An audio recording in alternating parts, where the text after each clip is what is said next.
केंद्रीय कैबिनेट ने आज 4 बड़े फैसले लिए हैं, जिसके तहत रेयर अर्थ मटेरियल्स पर एक बड़ा फैसला हुआ है तो कनेक्टिविटी पर फोकस देखने को मिला है।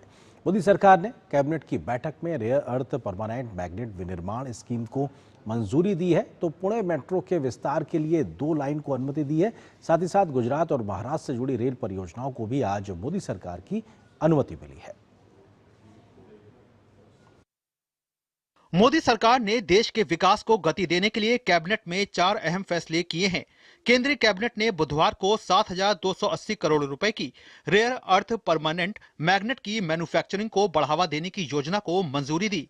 इस पहल का मकसद भारत में 6,000 मीट्रिक टन प्रति वर्ष की integrated rare earth permanent magnet manufacturing स्थापित करना है। इस योजना का कुल खर्च 7,280 करोड़ रुपए है। इस स्कीम का मकसद इंपोर्ट पर निर्भरता कम करना और उच्च तकनीक वाले क्षेत्रों में भारत की क्षमताओं को बढ़ाना है। रेयर अर्थ और परमानेंट मैग्नेट ये आज एक स्ट्रेटेजिक सेक्टर से जुड़ी हुई चीज बन चुके हैं। इस स्ट्रेटेजिक सेक्टर की इंपॉर्टेंस को समझते हुए माननीय प्रधानमंत्री जी ने पहले सेमीकंडक्टर मिशन बनाया जिसमें चिप्स मैन्युफैक्चर हो सके, और आज कैबिनेट में माननीय प्रधानमंत्री जी ने अप्रूव किया है परमानेंट मैग्नेट के मैन्युफैक्चरिंग का बड़ा प्रोग्राम एक आज अप्रूव किया है।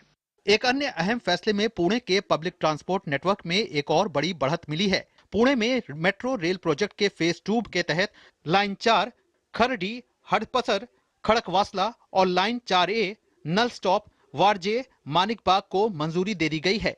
इन परियोजनाओं के पूरा होने के बाद पुणे में मेट्रो की कुल लंबाई 100 किलोमीटर को पार कर जाएगी।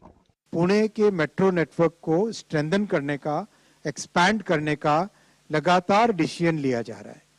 आज बहुत बड़ा फैसला लिया गया और आज इसका एक्सपेंशन 4 और 4A, इससे line 4 will be 25.5 kilometres with 22 stations, और इस प्रोजेक्ट से पुणे शहर की ग्रोथ अगले कई दशकों तक लगातार इससे सपोर्ट होती रहेगी। रेल मंत्रालय की 2 परियोजनाओं को भी मंजूरी दी गई, जिनकी कुल लागत 2,781 करोड़ रुपए है। देवभूमि द्वारका कनालूस के बीच 141 किलोमीटर के रेल लाइन के दोहरीकरण को मंजूरी मिली है, जबकि बदलापुर करजत के बीच तीसरी और चौथी लाइन को मंजूरी मिली है। कुल 32 किलोमीटर बढ़ी हुई लाइन क्षमता से गतिशीलता में काफी वृद्धि होगी।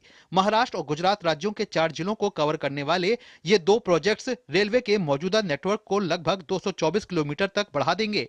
कनालूस से ओखा तक मंजूर डबलिंग से द्वारकाधीश मंदिर तक बेहतर कनेक्टिविटी मिलेगी। इससे खास तीर्थ स्थलों तक पहुंच आसान होगी और सौराष्ट्र क्षेत्र का हर तरह से विकास होगा। बदलापुर करजत सेक्शन मुंबई सब अर्बन कॉरिडोर का हिस्सा है।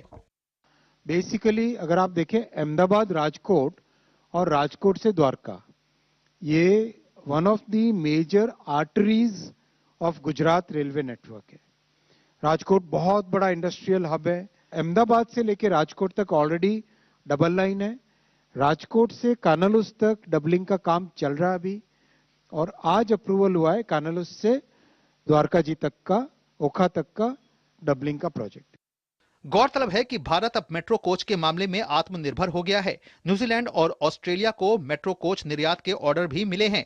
जाहिर है मोदी सरकार के फैसलों का असर दिख रहा है और अब एक के बाद एक नए क्षेत्रों में हम आत्मनिर्भर बनते जा रहे हैं। शैलेंद्र मिश्रा की रिपोर्ट, टीडी न्यूज, दिल्ली। प्रधानमंत्री नरेंद्र मोदी ने आज